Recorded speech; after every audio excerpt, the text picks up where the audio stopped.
Hi again, friends. Today we are reading chapter 7 and 8. And chapter 7 begins like this. Inside the Ice Fortress. In the morning, Griffith met the Dragon Masters in the Dragon Caves. He gave them each a warm, furry coat. I used magic to make these, he said. It is cold in the far north lands. You will need the extra layer. Then the Dragon Masters saddled to their dragons. Everyone touched Worm. Rory, Bo, Anna, and Petra kept one hand on their dragons. I must stay here to watch over the castle, Griffith said. Be strong, all of you. Work together, and you will not fail. Drake nodded. We will, he promised. Then he looked at Worm. Worm, take us to Mina's fortress in the far north lands. Drake's stomach flip-flopped as Worm transported them, and suddenly he felt a blast of cold air on his face. They had arrived in the far north lands. Snow covered the ground as far as they could see. A glittering fortress rose above them. It looked like it was made of ice. Rory, Bo, Anna, and Petra climbed onto their dragons. The fortress is underneath all that ice, Mina said. We must melt the ice so that we can enter. Petra shivered. It's so cold in here, she said, holding her hands to her chest. Don't worry, Rory said. Vulcan's about to warm things up. Vulcan, get us inside. Vulcan stomped up to the fortress's big front door. Whoosh, he shot out a fireball. The ice melted, revealing a wood door behind it. Vulcan's fire was so hot it burned a hole right through the door. Rory grinned at Mina. See how easy that was, she said. Vulcan and I can handle your ice giant.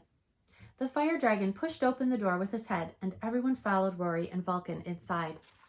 They stepped into a great hall. Drake looked around, his eyes wide.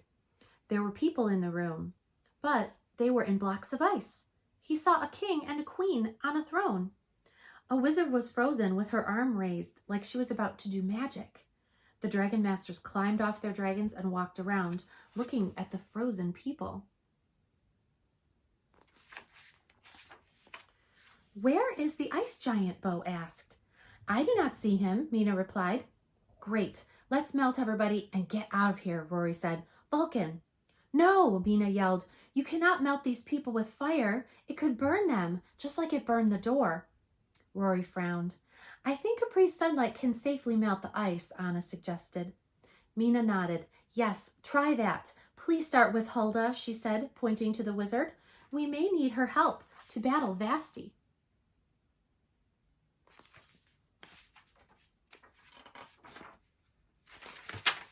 Capri flew over to Hulda and aimed a beam of sunlight at the block of ice surrounding her.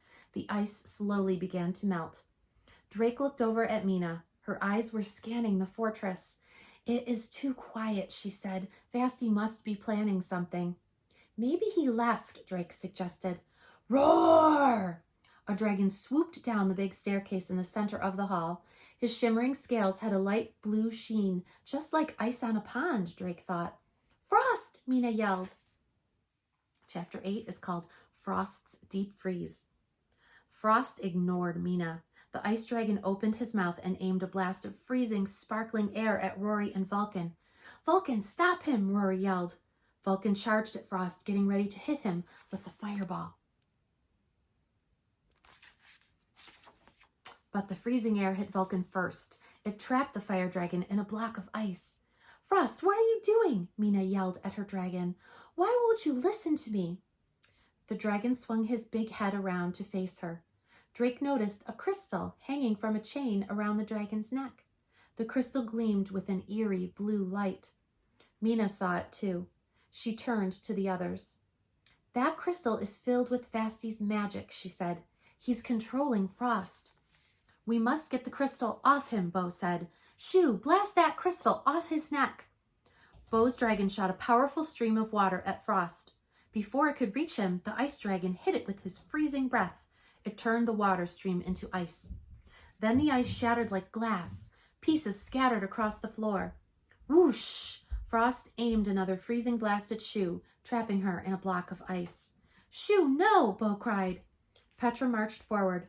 Everyone stand back, she said. Zira, use your poison mist to melt that crystal.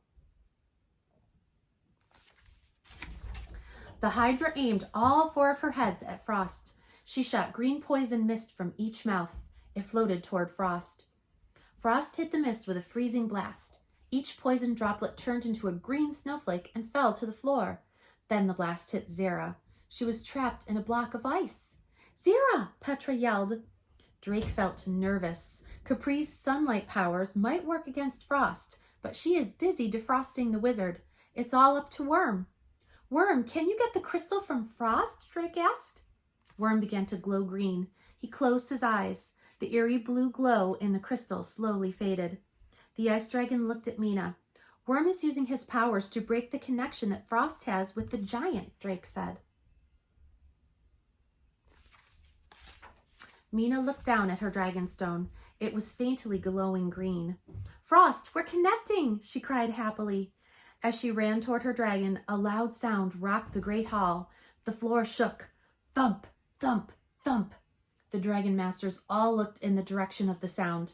Capri stopped melting Hulda and turned her head. A giant, twice as tall as any of the dragons, stomped into the great hall. He had a big bushy white beard. White fur trimmed his clothing and boots. He held a long staff topped with a glowing ice crystal ball. Mina pulled out her axe. "It's Vasti," she yelled. "Frost, stop him!" Ooh, look at him. He's a big guy. And next time we'll find out more about him and read chapters 9 and 10. All right, it's time for our goodbye song. Goodbye now.